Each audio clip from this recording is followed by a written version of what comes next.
Olá, essa aula tem como propósito iniciar o estudo da lógica de predicados. Nessa disciplina a gente já estudou a lógica proposicional, aquela lógica que fala das proposições, das coisas que são verdadeiras ou falsas. E agora a gente vai estudar um outro tipo de lógica para compensar algumas das limitações que a lógica proposicional tem. E esse exemplo aqui ilustra um pouco essa limitação. Então vamos considerar o seguinte argumento. Todo aluno da UFSC é inteligente, primeira premissa. Luciano é um aluno da UFSC, segunda premissa. Portanto, se conclui que o Luciano é um aluno inteligente. A questão é, como é que eu iria formalizar isso daí em lógica proposicional? A primeira, por exemplo, a primeira premissa, todo aluno da UFSC é inteligente. Evidentemente isso é uma proposição, isso pode ser verdadeiro ou falso. E eu representaria como, sei lá, a letra T. Luciano é aluno da UFSC, também é uma proposição, pode ser verdadeira ou falsa. Representaria, por exemplo, pela letra T, é L. Então eu teria uma premissa que é T, uma segunda premissa que é L. E eu teria uma conclusão, Luciano é inteligente, teria que ser uma outra proposição I. Então percebam que eu não vou conseguir verificar a validade desse argumento a partir dessa formalização com três proposições e nenhuma relação entre elas. Então a lógica proposicional não serve para verificar esse argumento. E o defeito e a questão fundamental é essa palavrinha todo aqui, que não pode ser capturada na linguagem da lógica proposicional. E na lógica de predicados, isso aqui vai ser muito melhor considerado. A gente vai poder dizer alguma coisa assim, para qualquer valor, para qualquer indivíduo, é verdade que se ele for aluno da UFSC, ele é inteligente. Então a gente vai conseguir escrever isso aqui de uma forma muito mais adequada na lógica de predicados. Então, vou passar rapidamente sobre essa linguagem, as características dela, muito parecida com a de antes, apareceu algo novo, que são as variáveis. Eu posso colocar variáveis nas fórmulas, e existem dois conectivos novos, o A virado e o E virado, que a gente já vai explicar um pouquinho. Bom, o que a lógica de predicados permite dizer e falar? A lógica proposicional falava das proposições que eram verdadeiras ou falsas. A lógica de predicados, ela permite falar dos objetos do mundo e que propriedades ou que predicados esses objetos têm. Então, o primeiro elemento sintático que a gente precisa ter na linguagem é uma forma de fazer referência a esses objetos do mundo. Então, vamos supor o Marcos, daquele enunciado de antes, existe uma forma sintática de fazer referência a esse objeto, que poderia ser meramente essa palavra aqui, essa string Marcos, representando então aquele objeto do qual a gente vai falar, o objeto Marcos. Eu também posso falar de qualquer objeto do mundo, então para isso eu uso variáveis, e mesmo o valor 5 é um objeto do mundo. A gente diz que tanto o Marcos quanto o 5 são constantes, fazem referência a um objeto preciso do mundo, ou o x, que é uma variável, que faz referência a um objeto indeterminado do mundo. Bom, a partir dos termos, a gente consegue, na linguagem, escrever átomos. O que são átomos na lógica de predicados? São coisas como essa daqui, chove, isso é um predicado, pode ser verdadeiro ou falso, como lá na lógica de proposições. E não fala de nenhum objeto, não existe aí um termo associado, um objeto do qual a gente está falando. Na verdade, isso aqui é como se fosse lógica proposicional. Já nesse segundo caso aqui, ó, aluno abre parênteses, Marcos fecha parênteses, a gente está falando de um objeto particular do mundo. O objeto que a gente está falando é o Marcos, e aqui a gente está descrevendo antes desse objeto um predicado dele, uma propriedade que esse objeto tem, no caso, a propriedade do Marcos ser um aluno. Então, predicados dessa natureza aqui, que tem um único termo, são ditos predicados de aridade 1. Em geral, é uma construção utilizada para dar propriedade para esse objeto aqui. Então, esse aqui é um termo, objeto, que tem essa propriedade. Nesse último caso dos exemplos, eu estou falando alguma coisa de dois objetos, do objeto Maria e do objeto Carlos.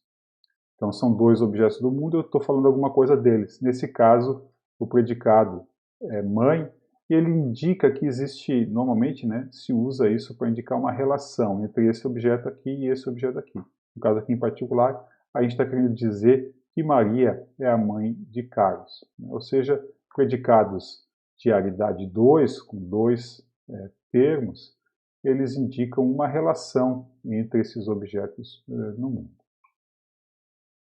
Bom, de posse dos átomos, eu consigo montar fórmulas usando o que a gente já via utilizando na lógica proposicional, a negação, eu, implica, assim por diante. E aparecem essas duas construções aqui. O A virado, que a gente vai ler para todo x, vale isso aqui, e existe pelo menos um x que vale isso daqui. Esse A virado para todo é chamado de quantificador universal, e o E virado de quantificador existencial. Então, alguns exemplos de fórmulas que podem ser escritas nessa linguagem. Esses casos aqui são triviais, não vou falar, mas esse aqui significa o seguinte: para todo x, px. Então, é uma construção que diz o seguinte: o objeto x tem a propriedade p, e esse x aqui é quantificado universalmente, tem esse para todo aqui. Então, significa que todos os objetos do meu universo, todas as coisas, todos os x, têm a propriedade P. Então, se P fosse, por exemplo, aluno, eu estaria dizendo assim que todas as coisas têm a propriedade de ser aluno. Aqui eu estou dizendo que todos os objetos x estão relacionados aos objetos y. De novo, tem para todos os x e para todos os y, existe essa relação. E nesse último caso, para todos os valores de x, ou seja, para todos os objetos do meu universo de discurso, do que eu estou falando, se for verdade que o x tem a propriedade de ser aluno, então esse x também tem a propriedade de ser inteligente. E aqui eu estou escrevendo em lógica de predicados aquele problema inicial que era todo aluno é inteligente, nesse caso aqui. Todo mundo que tem a propriedade de ser aluno também tem a propriedade de ser inteligente. Então, de uma forma um pouquinho mais detalhada, qual que é a semântica do para todo? Ele diz assim, né, essa fórmula aqui, para todo x, φ, a gente vai dizer que essa fórmula toda, para todo x, φ, ela é verdade se somente se esse φ aqui é verdade para todos os valores de x. E é falso se existir pelo menos um x que faz essa fórmula aqui ser falsa. O existe já é um pouco mais frouxo, vamos dizer assim, né? Essa fórmula aqui ela é verdade se pelo menos um x, existir pelo menos um x que faz essa fórmula ser verdadeira. Né? E falsa se todos os valores de x fazem com que essa fórmula seja falsa. Então, é mais fácil de satisfazer o existe. Né? Aqui tem algumas equivalências. Então, alguns exemplos de uso da lógica de predicados. Muito comum, esse que eu já havia citado, é para determinar uma propriedade ou um atributo, ou nesse caso aqui em particular, um tipo para um objeto. Então, o objeto Bob aqui tem a propriedade de ser pessoa, no caso aqui um tipo. Bob tem a propriedade de ser chato. Bob gosta de vinho, aqui é uma relação. Mas eu estou falando de objetos do mundo, estou falando do objeto Bob, estou falando do objeto vinho. Aqui já são exemplos com os quantificadores. Ó. Então essa fórmula aqui, bêbado x, então chato x, significa o seguinte, todos x, para qualquer x, se ele tiver essa propriedade, ele também tem essa.